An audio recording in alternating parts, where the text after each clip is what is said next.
Okay. Hi, welcome everybody. I'm going to see so I can see everyone's faces.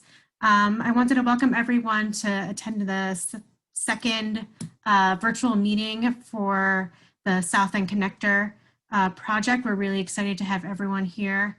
My name is Lauren Alpert. I'm the principal planner with the City of Albany Department of Planning and Development. So what we're going to do tonight is do a Zoom overview. And just a quick Zoom overview again.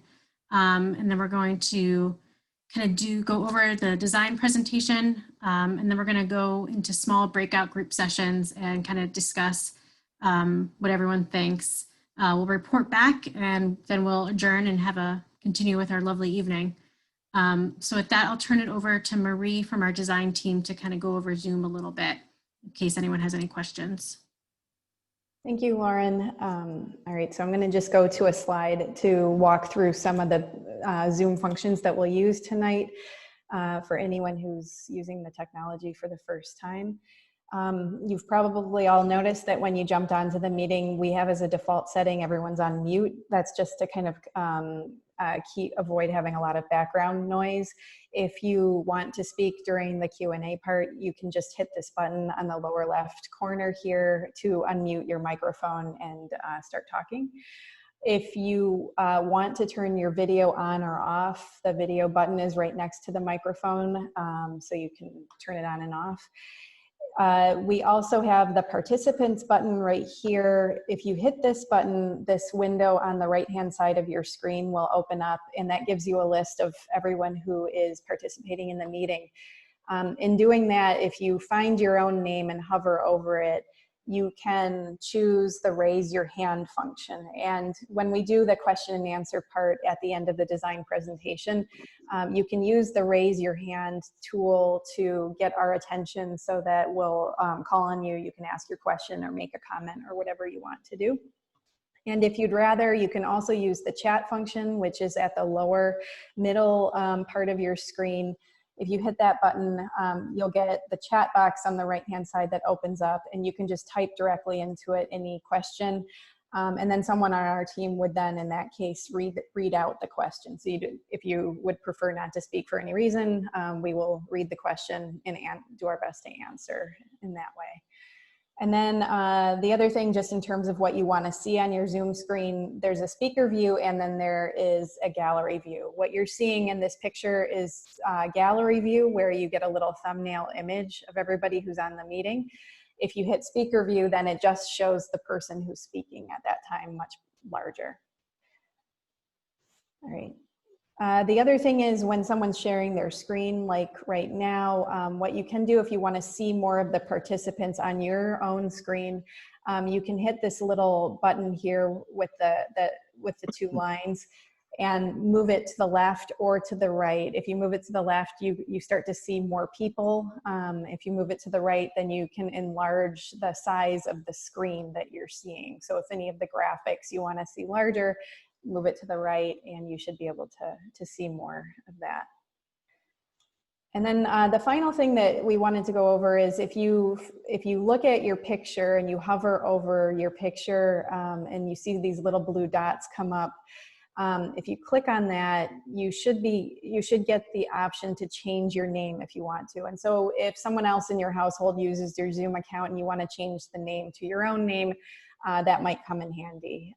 And we also just wanted to say if someone is signed in on multiple devices, if you can just put in the chat the last 4 digits of your phone number and your name, we will try to make sure that you don't get separated from between your two devices when we do breakout rooms, because that can happen. And I think that's it for our Zoom overview. I don't know if there's any questions. We also have Ryan Gagnabin and Gavin Zeitz from our office on this call who can help out if anyone has any technical problems. Lauren, would you like to speak to the next 2 slides? Yeah, no, I want to thank everyone again for being on the call on the virtual meeting tonight.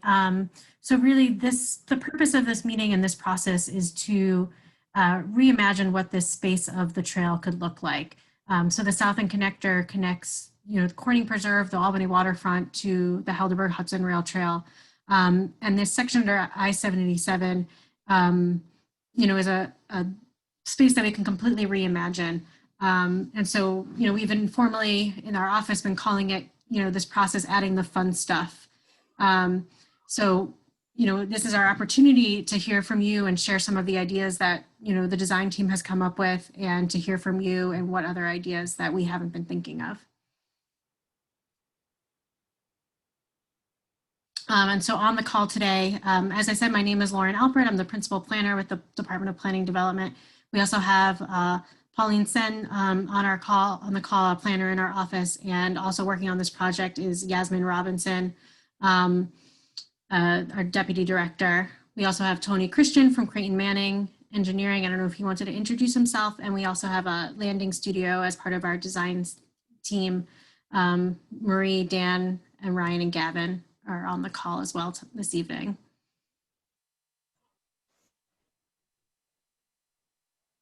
Okay, hi everybody. Okay, so my name is Marie Law Adams, and I'm one of the partners of Landing Studio, which is an urban design and architecture practice, and our work specializes in improving infrastructure spaces like highway overpasses. So I wanted to start tonight by going over the agenda again and talk about that there's 3 parts to the meeting. The first part of the meeting, we're going to share what we heard from the first public meeting that happened last month, and then some initial design ideas that we've been working on that are based on what we heard, and then open up for questions. The second part of the meeting is small breakout groups to discuss the designs, to share what you like, what you don't like, what's missing, and to find out what your priorities are to include in this project. And then finally, in the last part, we're going to return to the main group again and report back a brief summary from each small group discussion so that everybody here can hear what everyone else has been talking about. So this is so we're going to start just by going through the overall project schedule before we get into the design. You can see that we're in the very first phase of community engagement in this process. And the goal in this phase is to develop a concept so that to activate the South End Connector based on what we hear from you. Once we have that concept, we'll develop it in more detail over the winter, do bidding and permitting, and then the goal is to go into construction next summer with the project.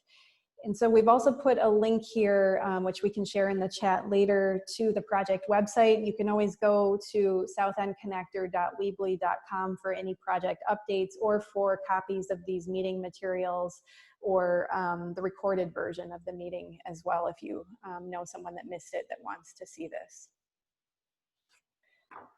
This is a more detailed schedule of the community engagement process, which is centered around 3 public meetings. Tonight's meeting is the second of the 3, and the goal tonight is to look at initial ideas for the design and get feedback on what is and isn't working. Our team will be taking notes to document all of the small group discussions tonight. We will review those and analyze them for the 3rd meeting, which will probably happen in December, but the date hasn't been pinned down for that just yet. So to review the project area, here's the South End Connector Trail in this image is highlighted in purple, running underneath the 787 overpass. The South End Connector then links between the larger trail systems of the Helderberg Hudson Rail Trail to the south, and then the Mohawk Hudson Bike Trail to the north. And you can see in the picture the Hudson River on one side of 787 at the top of the slide, and then on the other side of 787 towards the bottom of the screen, you can see the South End neighborhood with the Steamboat Square homes along Green Street, Giffen Memorial School, and then a little bit of Pearl Street in the lower left-hand corner of the screen, just for orientation. So now we're going to switch over to what we heard from the first public meeting in September. The first question that we discussed in breakout rooms at the time was meant to gather people's initial impressions of the South End Connector. So what we did is we asked people to share a word that they would use to describe the space. And so what you see in the graph on the left is some of the words that came up most frequently, which included opportunity, connection, a lot of space, and bleak. And then some of the other words that we heard more individually was it's a network, it's flowing, wide open, unfinished, and canvas, gray, and challenging. Then we asked about a future vision for the space, or what people would be excited to see at the South End Connector. And based on what we heard, we grouped the responses into 3 different categories. Things that people would like to see in the space, the types of overall themes or ideas that should be emphasized in the space, and then qualities or characteristics that people wanted to see.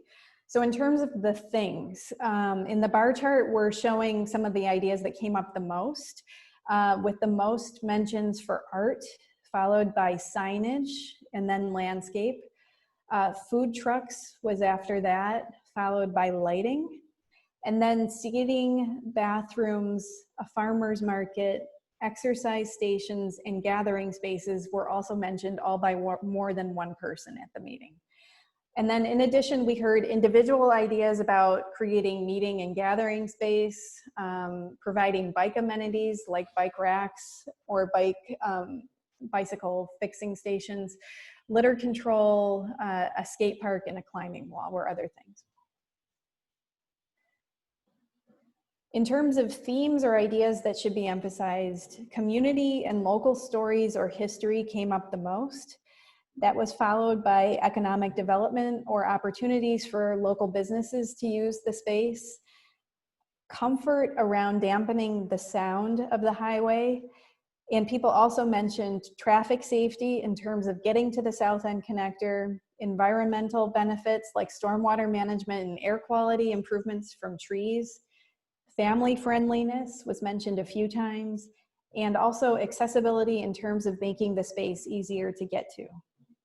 In addition to that, we heard tell the BIPOC stories and history, create opportunities for people to start their businesses, and to tell the history of the South End. And then the other group of ideas that we heard were about what kinds of qualities or characteristics the space should have. And so some of the things that we heard repeated were color, a diversity of different kinds of spaces, and then to make it a creative space. And then some individual ideas that came up were that it should be playful and fun, inviting, feel safe to pass through, that we should emphasize the gateways into the space, and that there should be a family atmosphere. And so we took all of these things that we were hearing from the first meeting and from some stakeholder meetings that we were having prior to that and between the 2 meetings, and created this draft set of design goals to help guide our work. So those include reflect community. The space should reflect the local South End community and their stories. Gathering space, create spaces for gathering and events, especially those that support neighborhood economic development and family activities. Vibrant, the space should bring color in, or the design should bring color into the space. Safe and connected, the space should be easy and safe to get to. Green, use landscape to bring color and softness, stormwater management, and air quality. So with this in mind, we started looking closer at the project area, and one of the key observations that we made is that it's very, very large. It's about 6 acres in area and about a half mile in length. So our thought is that we need to be really strategic about how to lay out the design so that it can create a positive impact over such a large area. We also looked at what is currently on the ground, and that about 5 of the 6 acres of the project area is unpaved currently, meaning that it's a soft kind of dirt surface that you can see in the upper right-hand picture that can be kind of messy at times and a little bit unattractive. And out of those unpaved areas, we also found that roughly half of it could possibly support landscape. So that includes areas that have direct exposure to the sun and rainwater. And then there's also some areas that are under the highway, but still get some sunlight throughout the day, where we do think that plants could survive. Finally, we looked at connectivity, or specifically, how did the sidewalks of Ferry, Rensselaer, Bassett, and 4th Streets all connect to the trail? The sidewalks in this image are shown in brown lines, and then the trail itself is shown in dark gray. And in all of the cases, you can see that the gray and the brown lines don't ever directly connect, meaning that you have to walk across some of those unpaved areas in order to get to the trail from the neighborhood. So with all of this in mind, we started to think about some different ways that we could organize a design strategy for this very large space that has a range of different kinds of improvements. And it helped us to use an analogy of a charm bracelet when we were thinking about it.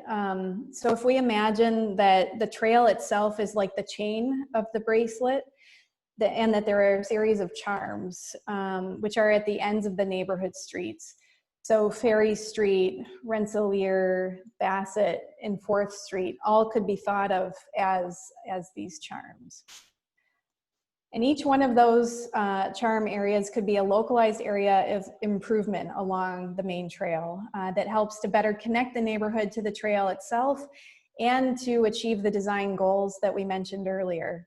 To reflect community, to create a gathering space, to make the area more vibrant and colorful, safe and connected, and green.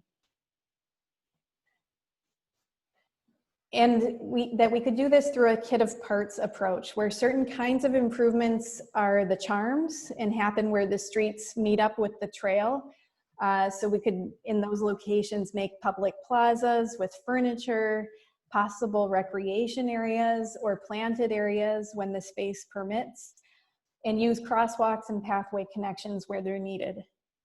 And then the other types of elements are the bracelet or the chain part, and happen along the length of the trail. And these would include ornamental or colored lighting, graphics for wayfinding, signage and mural artwork that could reflect the community, ground surfacing, and colored fence screens along the fence that runs along the length of the trail. So we're going to start now by looking at how some of all of this could come together, starting with the chain idea. So this is a picture of how the trail looks today, with the path on the left-hand side of the picture. And then with the idea of some new stone surfacing in areas that are currently dirt, where different colors of stone could create patterns on the ground. And then the columns and beams of the highway overpass could be painted as wayfinding graphics to help people get directed through the space and to the neighborhood or to the north and south trails. And then we'd imagine that over time, murals could be added to the space to create a colorful and more vibrant atmosphere.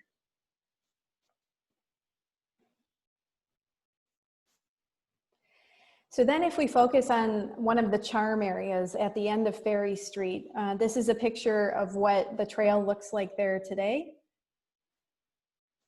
And we could start to add planted zones between the rampways where you can see that you get light and rainwater down to the ground, and paved plazas for gathering space. We could add trees for shade. Again, colorful wayfinding graphics to announce that we're at Ferry Street. And furniture for gathering and mural art to bring the community storytelling opportunities into the space. And then at night, this space could transform with colored lighting. So this here is just a quick plan illustration of that same space at Ferry Street, where you can start to see the paved plaza here, the landscape area in between the rampways, and then the idea of a paved recreation space up here. That could be something like a bicycle track for kids as a possible idea, which is something that we heard from a community member in a meeting recently who takes her grandchildren to bike around in this space, and she thought it would be nice to have a spot where little kids could go a little bit more slowly. So then if we move down south to Rensselaer Street, this picture is what it looks like today. And there could be a paved plaza again with picnic tables for people to sit and take a rest or gather. Colorful wayfinding graphics could be added to give definition to the space and to draw people in.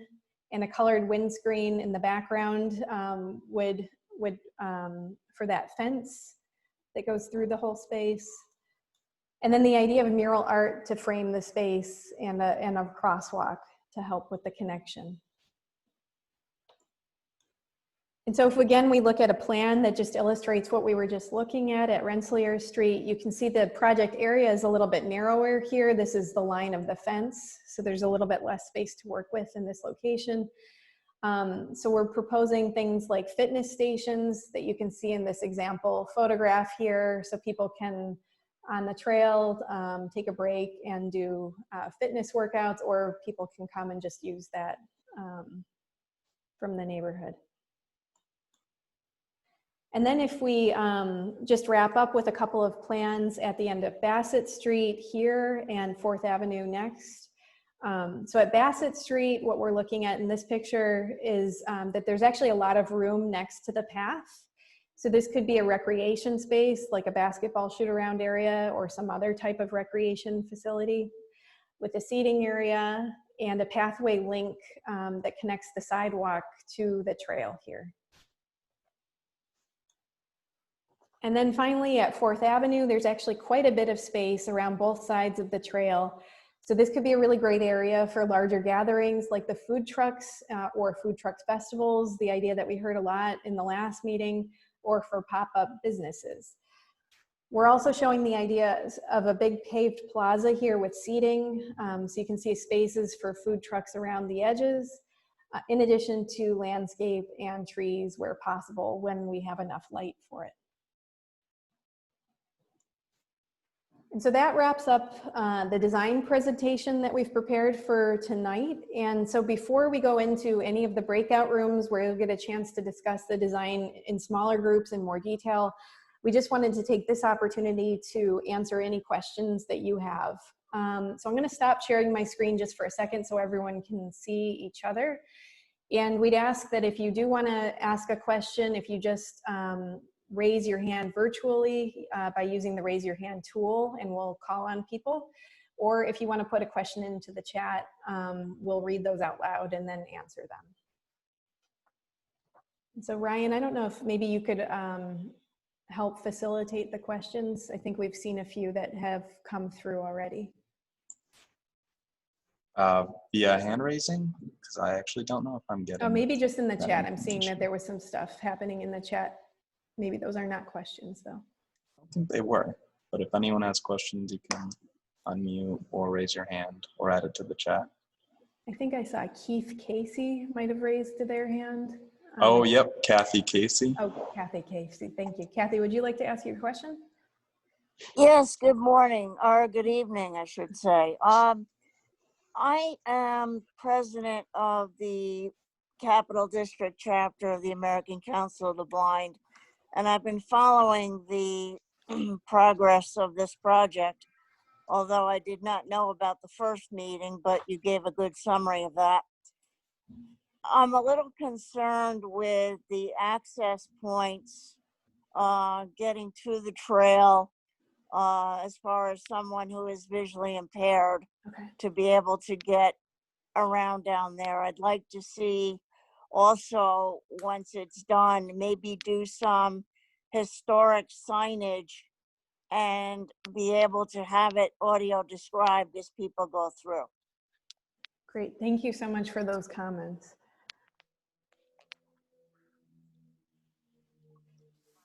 I think we have a comment from Giovanni, it looks like, and he thought to small amphitheater or chess tables. We have heard some people bring up the idea of creating a gathering space or something like an amphitheater, and chess tables haven't come up yet, but we will take that down in our notes too. Brent has his hand raised, so Brent, if you want to ask your question. Oh, I think you're still muted, Brent. I am muted, sorry. Not anymore. Thank you. My name is Brent Irving. I'm a board member at the Albany Bike Rescue. We're located on Trinity Place, so we're not too far away from the connector. And we serve the population of the South End primarily just because of our location. And we were wondering if there was any opportunity. I think small businesses were already mentioned, but Mhm. I think going a little bit further, like what kind of utilities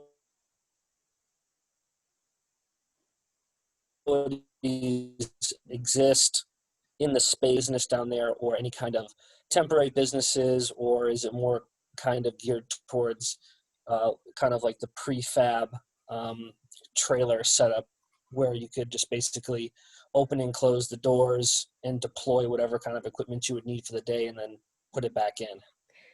Brent, the connection cut out for the very first part of your question. It sounds like you're asking what types of accommodations we have for businesses to use the space, or what kinds of accommodations we're thinking of. Is that accurate? More of like utilities. What I utilities are see. already there to support? Is there electricity there? Or does electricity have to get brought in? Is water Thanks. available? Okay, got it. So there is electricity that is in the space right now for lighting, but that's an excellent point that electricity would be needed to support the food truck activities. I do not, Tony Christian from Creighton Manning, who worked on the first phase of the project, might be able to speak to water utilities or anything else like that. I don't know, Tony, if you want to say something. Yeah, so I don't believe there's any water underneath 787. There is the conduit for the electric. That's in place already, along with the foundations for the light posts that are going to be going in. But as far as water, I don't think there's any water underneath. Okay. Thanks, Brent, for that comment. I think we see another comment or a question in the chat. Has a water fountain along the path been discussed at all? So I think that relates as well to this question about water utilities. And then from Joel Caldwell, we have a question. Who would be responsible for cleanup, DGS, Parks and Rec, and how often would it be cleaned? DGS, from what I understand, is responsible for maintenance for this project, and they will be reviewing the design. And I don't know if someone from the city would like to talk about how often.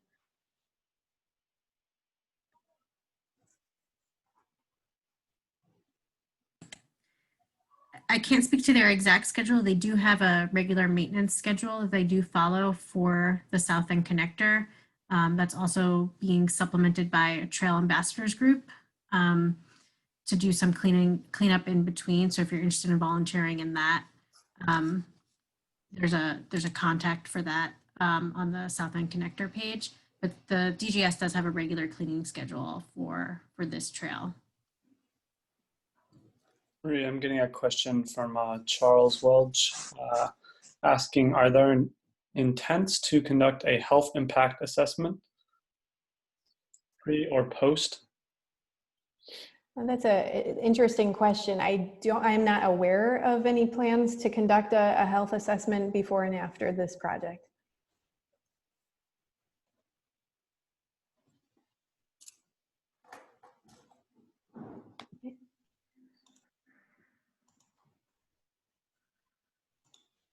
Okay, I think we are on track to start the breakout rooms at 7 o'clock. So if there's additional questions that you have, feel free to, we will be sharing an email address at the end of the meeting that you can ask them, and you can also bring anything up during your breakout session and we will record those questions. And I did just want to say too, to Kathy, who spoke in the beginning, and Brent, if you want to give some more detail on some of the things in terms of accommodations for visually impaired individuals or for business support, that would be great. We'll take notes on that and factor that in.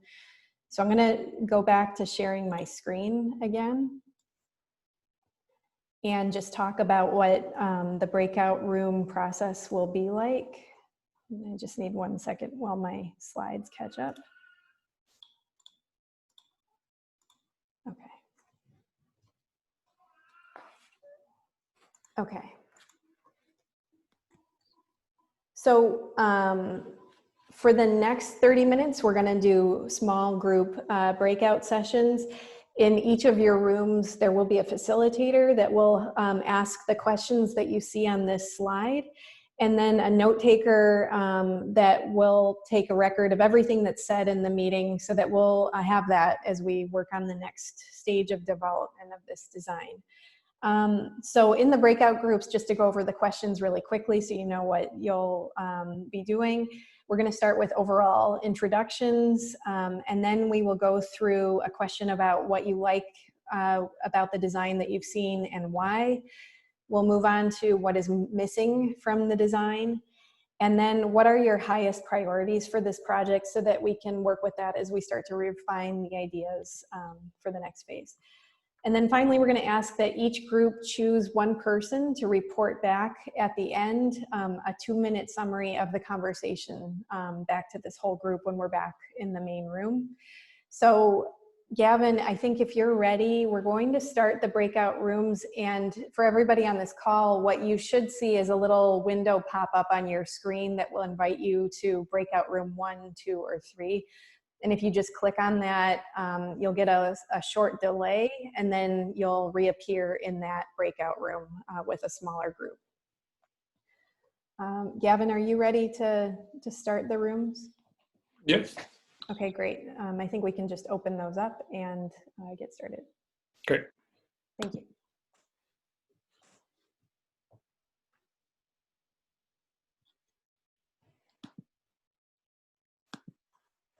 Hello.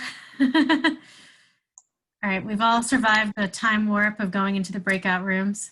Well, maybe we haven't. Let's see. It's always a little surreal. So I'm going to share my screen.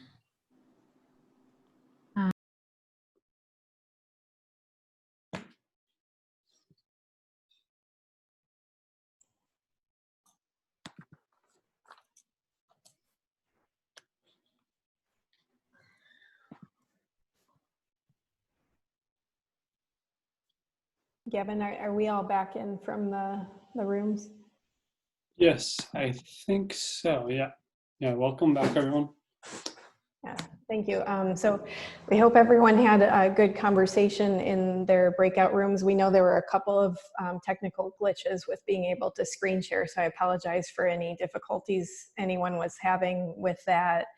But we wanted to spend the next 10 minutes or so going through and asking someone from each of the, I think, 4 groups that we had, give a 2-minute summary of what you heard during the meeting. And in addition to hearing this right now, we also have all of the notes from the note takers that hopefully captured everything in more detail. So Gavin's going to help by just calling on someone from each of the groups, and then if you can just say who's supposed to do the summary, and then take your 2 minutes or so, we can just go from there. Okay, yeah, so let's start with group 1. Yeah, so basically 2 minutes or so to report back. I can, give you a 1-minute sign when your time's coming to a close. But yeah, so we'll start with Lauren's and Ryan Gagnovin's group. Micah, you want to take it away? I was going to say, is that us? Are we group 1? Okay. Yeah. So our group had a really good conversation. Giovanni is actually really close to the area, so that was good. So we got a lot of really good, close information. Our first thing we talked about is lighting. So lighting is going to be good for both security, but it's also pretty. So that's something, that's our top priority.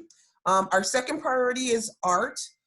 We discussed art because obviously, 1, it's pretty, it's something to look at, but we also talked about the narrative of people who are hearing impaired can actually, maybe we can come up with something where people will actually be able to hear what's going on around them. The art would actually be kind of a narrative on that. So we thought that was a good idea.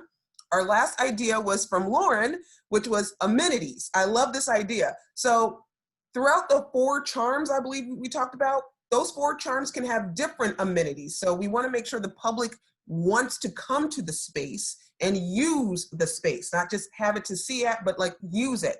So we talked about chess tables, possibly having the food trucks, all types of things where people could just come and gather. Oh, a playground. That actually, should just happen regardless. Things that the public can just use that space for. So amenities, I like the idea of that. And that's pretty much our top 3 priorities. Thank you. That was a really great, succinct summary. Oh, Yeah, thank you very much. So next up we have group 2, Yasmin and Emily's group. I'll let Emily take it away. Yeah, so we had a good mix of, people who worked in the South End, people who live there and use the trail regularly, and people who work in public health. So, some of the priorities that we talked about having a safe space that's useful for everyone, all of the community members, that's well maintained by the city, that there's a real commitment there, and, keeping that space safe and clean and welcoming. We also talked about using that space being able to serve a lot of people creatively, in terms of like job creation opportunities, supporting micro businesses, food carts, trucks, things like that. And then we also talked about finding ways to cater to kids, whether it's like art projects designed by kids as the murals, or creative recreation spaces like hopscotch. And we also talked, those were our priorities. We also talked a lot about stormwater management practices, since the South End does have flooding problems.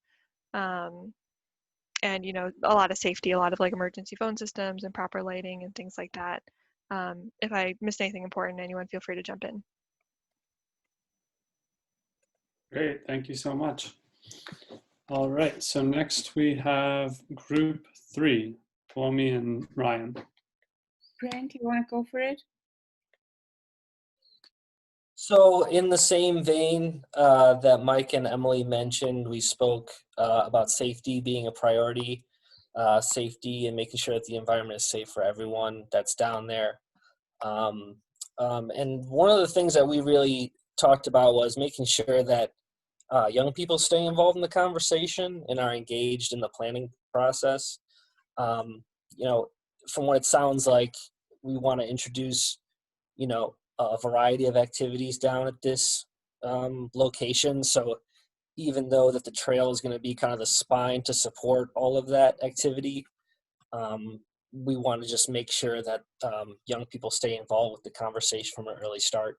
And we also spoke about getting the connectors that lead to the trail correct off of the side streets from the adjacent neighborhood. So we felt like making sure people are drawn to the space with strong connections and then led from that connector to whatever activity they want to get involved with was really important as well, because I think especially young people are looking to try new things, anything really outside in particular. Wonderful. Those are great points. Wonderful. So last but not least, we have group 4, Tony and Marie's group. So I think I'm going to run through that just because I ended up taking the notes for this group. So we heard a lot of ideas in our group, and I'm just going to go through them in an order that we heard them. So we have someone who is really interested in climbing from the Thatcher Climbing Coalition, who saw the trail space as an opportunity to kind of bring climbing out into the city and give people a kind of first small experience of climbing that could get them interested in doing that elsewhere. We also had a runner in our group who talked about creating opportunities for social engagement along the trail so that before and after running events, people could gather there and socialize. Then we have a couple of people from the business community and cultural community of the South End neighborhood. And one person brought up the point that it would be really good to have opportunities for local entrepreneurs directly from the South End neighborhood able to try out business ideas there with shipping containers, that they've actually started to already see changes in business since the trail has opened up. So this is showing that there's a connection between economic opportunities there and that sort of thing, and also opportunities for local entertainment. So entertainment actually coming from the people in the South End to do performances or cultural activities in the space. We heard the chess table come up a few times in our group, and let's see, vendors, food trucks, and water filling station or drinking fountain area for people doing running or biking on the trail. And also wayfinding was mentioned in terms of especially directing people to resources off of the trail, both for recreational purposes as well as local shops and businesses. I don't know if I missed anything in my group, but please jump in if I did. Great. Lots of great ideas. So I'm just going to share my screen with the final slide just to give you all some connections for where you can find out more about the project if you want to, and to stay informed in the process. And I don't know, Lauren, if you wanted to say anything to close.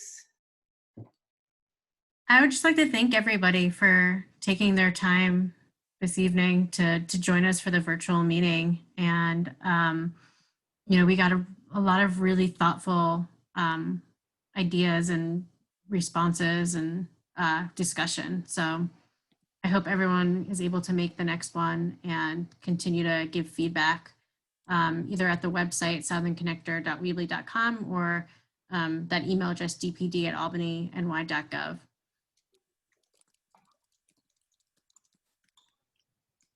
Okay, I think that's all we have. Thank you so much, everybody, as Lauren said, for your time. We have notes on everything, and you can look to see all of this reflected in the design for the third meeting. And the presentation and the video will be posted either sometime later this week or early next week on the website. So thank you, everyone. Have a great evening. You too. Thank you. Hi, everyone. Bye. Thanks, everybody.